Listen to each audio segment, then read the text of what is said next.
Assalamualaikum warahmatullahi wabarakatuh. We are from second group. We are going to share the result of discussion about Online shopping is more convenient than regular shopping. and enjoy. Are you familiar with the action in picture? No, Do you also do it frequently? we are more like going out to shopping than sitting in home. Do you personally think online shopping is more convenient than regular shopping? Is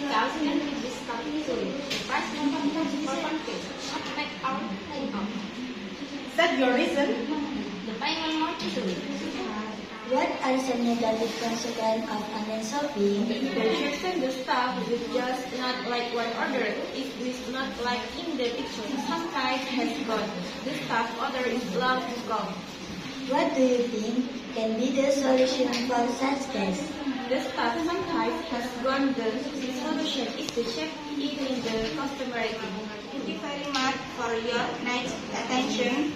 I hope you understand.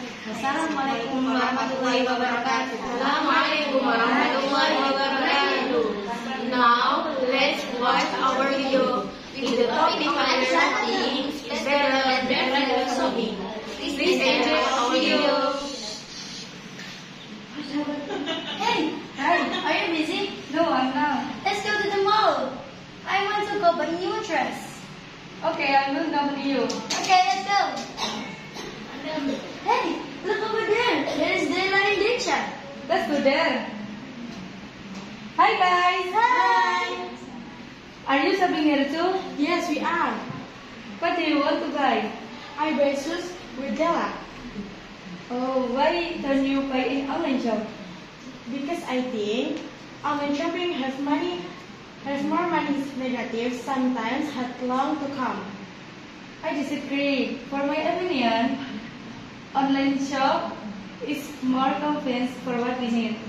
There. Exactly what I think. Oh, is that your guys think? For me, regular and online shop has a balance. They all have a negative and positive things. But you know what? It's whatever everyone thinks. I agree for what everyone thinks. Thanks for watching our video.